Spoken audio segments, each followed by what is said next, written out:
భారతీయులందరికీ కూడా ఇది ఒక పెద్ద పండగ. ఒక 3 విషయాలు మీకు చెప్పాలనుకుంటున్నాను. చాలామందికి ఇది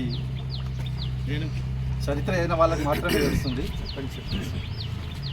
భారతదేశము 1700 సంవత్సరం 1757 ఎవరన్నా హిస్టరీ ఉన్నారా? 1757 ఫేమస్ ఏంటి కాదు, 1850 ప్లాసీ.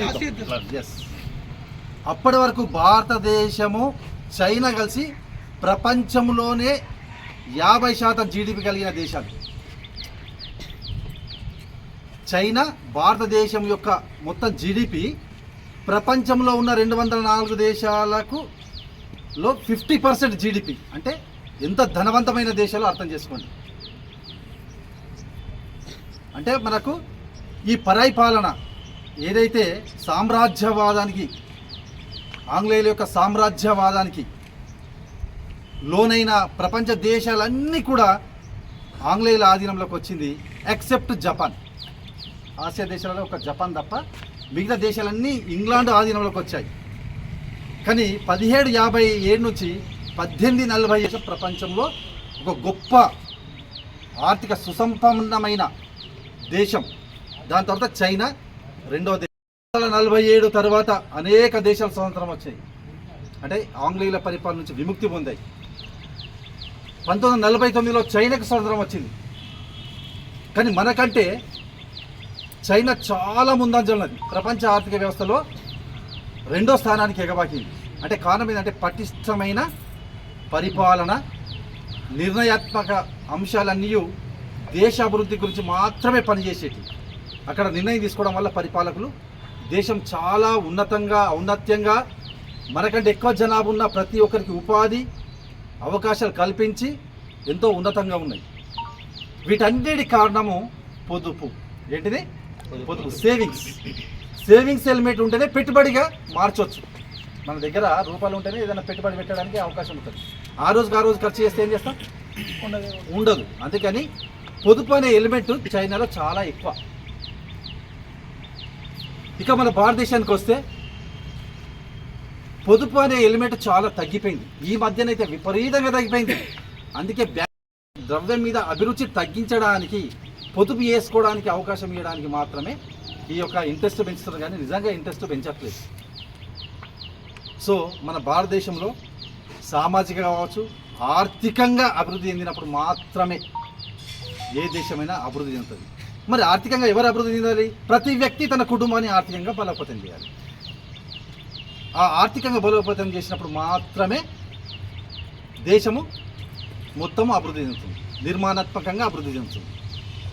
మరి స్వతంత్రం తీసుకొస్తే అసెంబ్లీలో, పార్లమెంట్లో రౌడీలు, బ్రోకర్స్ మొత్తం తయారైపోయి దేశాన్ని అధ్వాన స్థితిలో తీసుకెళ్తున్నారు. ఒక శాసనాన్ని చేసి ఒక నాయకులే బ్రోకర్స్గా మారిపోతున్నారు. మీరు చూడండి, ఈ మధ్యన అసెంబ్లీలో కూడా ఎట్లా తిడుతున్నారు. అరే ఏంద్రా నువ్వు బయటకు వస్తే నేను చూస్తా, అదా వర్డ్స్. అంత దురదృష్టమైన భారతదేశంగా తయారైంది. ఒకనాడేమో స్వేచ్ఛ లేదని బాధపడితే విపరీతమైన స్వేచ్ఛ వచ్చేసింది.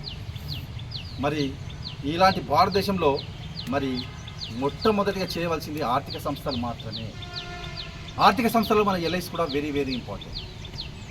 ప్రజల నుంచి పొదుపును సేకరించే ముఖ్యమైన సంస్థ ఏది? ఎల్ఐసి. ప్రతిరోజు 800 కోట్లు వసూలు చేసే సంస్థ ఎల్ఐసి.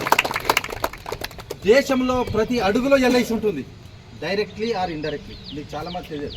నువ్వు కరెంటు బల్బు వేస్తున్నావు, అందులో ఎల్ఐసి 80% పెట్టుబడి. నువ్వు రోడ్డు మీద ఎక్కుతున్నావు, 60% ఎల్ఐసి. మిషన్ భగీరథ నీళ్ళు అవుతున్నావు, 50,000 కోట్లు LIC.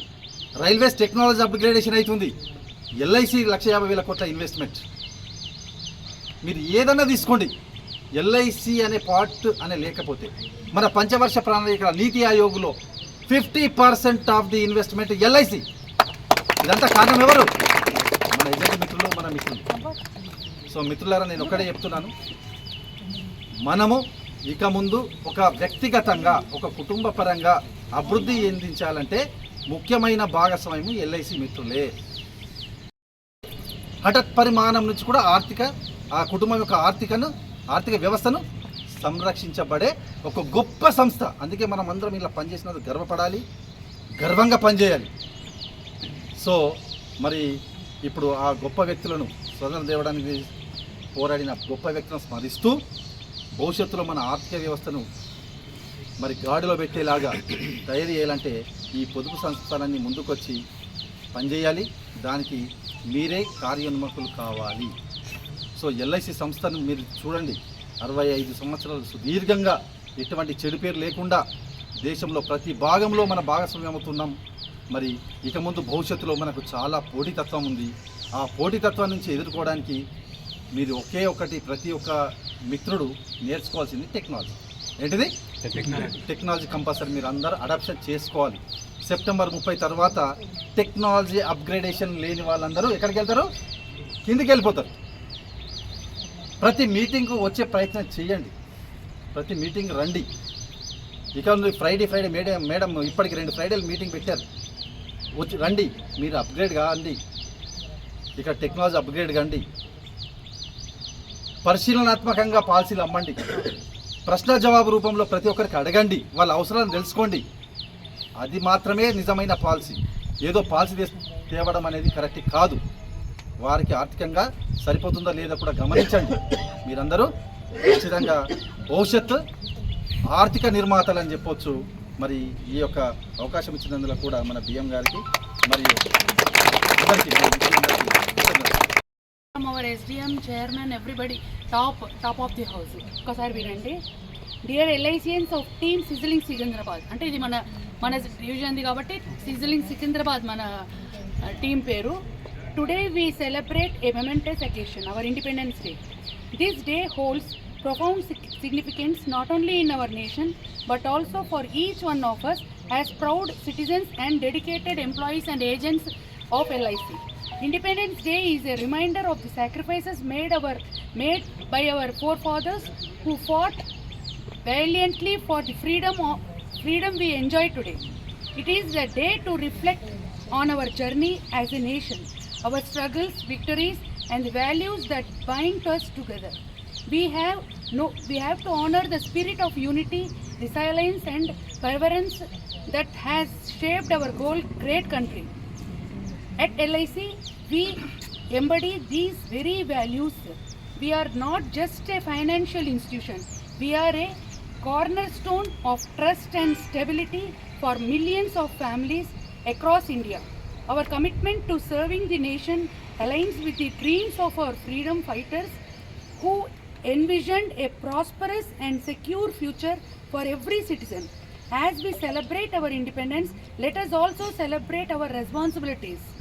Each one of us play a crucial role in safeguarding the dreams and aspirations of policyholders. Our efforts in delivering exceptional service and innovative partners. By doing so, we not only honor our heritage but also contribute to building a brighter future for generation to come. In conclusion, let us embrace the spirit of independence and work with renewed vigor towards our common goals. Together, we at LIC can turn challenges into opportunities and continue to be a beacon of hope of all. Happy Independence Day. Jai Ho India. Jai Ho LIC. అందరికి అర్థమైంది అది సమాచారం. మన పూర్వీకులను స్మృతిస్తూ ఇదొక ఆర్థిక సంస్థనే కాదు, భారతదేశ స్థాపనకు, ఒక వ్యక్తిగత అభివృద్ధికి, ఒక సంస్థ అభివృద్ధికి, కుటుంబ అభివృద్ధికి కూడా ఈ LIC ఎంతో తోడ్పడుతుంది. దీనికి అందరి కారణము ఏజెంట్ మిత్రులు, ఉద్యోగులు మరియు మన పాలసీ హోల్డర్లు మాత్రమే. సో మనందరం కలిసి దేశ భవిష్యత్తును, దేశ ఆర్థిక వ్యవస్థను పటిష్టం చేద్దామని మన SDM గారు మనకు ఒక మెసేజ్ ఇవ్వడం జరిగింది. దానికి కార్యోన్ముఖులు కావాలి అని చెప్తున్నారు. అంత కష్టపడి పాత వాళ్ళు ఎంతమంది చచ్చిపోతే మనకి ఈ ఫ్రీడమ్ వచ్చింది. దాన్ని మనం వేస్ట్ చేస్తే ఏం లేదు సార్. పొలిటికల్గా అంటున్నారు, మన పిల్లల్ని కూడా ఎడ్యుకేట్ చేయాలి బాగా. ఎడ్యుకేటెడ్ పీపుల్ నన్ను అడిగితే అసలు దీని పాలిటిక్స్కి వస్తే బ్రహ్మాండంగా ఉంటుంది, వాళ్ళు చేయాలి. అంత డబ్బు లంచం అన్నిటినీ నాశనం పట్టించి న్యాయమే జరిగితే సూపర్ ఉంటుంది. అభివృద్ధి చెందినట్టు మన దాదాపు 200 సంవత్సరాలు మనం పరాయి పాలనలో ఇదై ఇప్పుడే 47 నుంచి ఇప్పటి వరకు ఎన్నో ఎదుర్కొని అంత మన ఆర్థిక వ్యవస్థ ఒక పటిష్టమైన స్థితికి చేరుకున్నది. ప్రపంచంలోనే ఇప్పుడు అన్ని వ్యవస్థలు, ఆర్థిక వ్యవస్థ మనం చూస్తున్నాము. అంత ఆర్థిక వ్యవస్థ అంతా చిన్న భిన్నం అవుతుంది కొన్ని దేశాల్లో, కానీ మన భారతదేశం చాలా అభివృద్ధి దిశలో పరిగెత్తుంది. దీనికి కారణం మనమందరం, మన ఎల్ఐసి ప్రముఖ పాత్ర పోషిస్తుంది అన్నమాట. ఎందుకంటే ఇప్పుడు చెప్పినట్టు మన మార్కెట్ వాల్యూ కూడా 70% వచ్చేసింది. అందుకు మనమందరం బాధ్యులమే. ఇంకా మళ్ళీ మనం రాబోయే రోజుల్లో మన కర్తవ్యాన్ని గుర్తు చేసుకొని నీతి నిజాయితీగా మనం చేసే పనిలోనే నిమగ్నత చూపించాలన్నట్టు. ఎక్కడో సైనికులు బార్డర్లలో ఇది చేస్తున్నట్టు, సేవ చేస్తున్నట్టు మనం చేసే వృత్తిలోనే నైపుణ్యంగా చేస్తే మనము దేశ సేవ చేసినట్టు అవుతుంది. కాబట్టి రాబోయే రోజుల్లో మనం ఇంకా కష్టపడి మన బ్రాంచ్ను అన్ని క్వాలిఫై, ప్రతి కాంపిటీషన్లో మనం ముందుకెళ్ళి మన పతాకాన్ని ఎగురవేద్దామని అందరికీ మనవి చేస్తున్నాను. Thank you very much. శుభాకాంక్షలు. మరి మన దేశ నాయకుల గురించి ఆల్రెడీ మేడం గారు, సార్ వాళ్ళందరూ చెప్పడం జరిగింది. పదే అందరం చెప్తే కూడా టైం కరెక్ట్ కాదు. మరి ఏజెంట్ల తరఫున, బ్రాంచ్ తరఫున మరి ఎస్డిఎం గారు ఒక మెసేజ్ అయితే పంపించింది. అది 100% అది మన ఏజెంట్ల కష్ట ఫలితం అది. దానికి తోడు ఆఫీసర్స్ కూడా, స్టాఫ్ కూడా అందరం ఉంటేనే మన సంస్థ నడుస్తుంది. ఆ రకంగా మరి మనం గత సంవత్సరంకు పోల్చి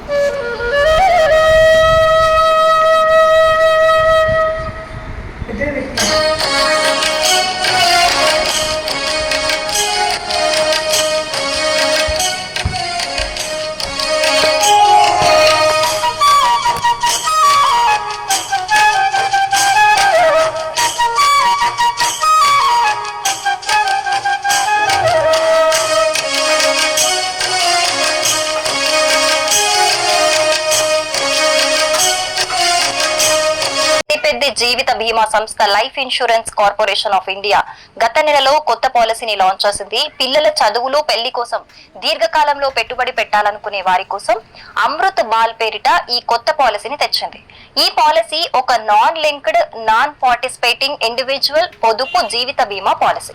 చిన్న పిల్లల పేరుపై ఇందులో ఇన్వెస్ట్ చేయటం ప్రారంభిస్తే వారికి యుక్త వయసు వచ్చేసరికి పెద్ద మొత్తంలో నగదైతే జమవుతుంది. బీమా కవరేజ్ లభిస్తుంది. ఇందులో కేవలం 7 ఏళ్లు పెట్టుబడి పెడితే ఒకేసారి 13 లక్షలు అయితే అందుకోవచ్చు. అదేలా, పాలసీ బెనిఫిట్స్ ఏంటి అనేదైతే ఇప్పుడు తెలుసుకుందాం. పిల్లల ఉన్నత చదువులు, పెళ్లిలను దృష్టిలో పెట్టుకొని తల్లిదండ్రుల కోసం ఈ పాలసీని లాంచ్ చేసింది ఎల్ఐసి. తక్కువ కాలం చెల్లించి ఎక్కువ మొత్తంలో రాబడైతే అందుకోవచ్చు. సింగిల్ ప్రీమియం ఆప్షన్ సైతం ఉంటుంది. అలాగే ప్రతి 1000 రూపాయలకి గరిష్టంగా 80 రూపాయల చొప్పున గ్యారంటీడ్ అడిషన్ ఇస్తోంది. పిల్లల వయస్సు 18 నుండి 25 ఏళ్లు వచ్చేసరికి ఈ పాలసీ మెచ్యూరిటీ పొందుతుంది. దీంతో తల్లిదండ్రులకు భారీ ఉపశమనం లభిస్తుందని చెప్పుకోవచ్చు. ఈ పాలసీలో 30 రోజుల వయస్సున్న చిన్నారి పేరు మీద కూడా పెట్టుబడి పెట్టొచ్చు. గరిష్ట వయోపరిమితి 13 ఏళ్లుగా ఉంది. మెచ్యూరిటీ కనిష్ట వయస్సు 18 ఏళ్లుగా ఉండగా గరిష్ట వయస్సు 25 ఏళ్లుగా ఉంది. ప్రీమియం చెల్లింపులు 5, 6, 7 ఏళ్ల ఆప్షన్లు అయితే ఎంచుకోవచ్చు. పాలసీ టర్మ్ కనీసం 10 ఏళ్లు, గరిష్టంగా 25 ఏళ్లు ఉంటుంది. కనీస సమ్ అష్యూర్డ్ 2 లక్షలు, గరిష్ట పరిమితి అయితే లేదు. మరి 7 ఏళ్లు కడితే 13 లక్షలు ఎలా అనేది చూద్దాం. ఫర్ ఎగ్జాంపుల్, మీరు మీ 5 ఏళ్ల పాప పేరు మీద 5 లక్షల సమ్ అష్యూర్డ్ పై పాలసీ తీసుకున్నారు అనుకుందాం. ప్రీమియం టర్మ్ 7 ఏళ్లు, పాలసీ టర్మ్ 20 ఏళ్లుగా ఎంచుకున్నారు అనుకుందాం. అప్పుడు మీరు ప్రతి సంవత్సరం 73,625 రూపాయల చొప్పున ప్రీమియం చెల్లించాలి.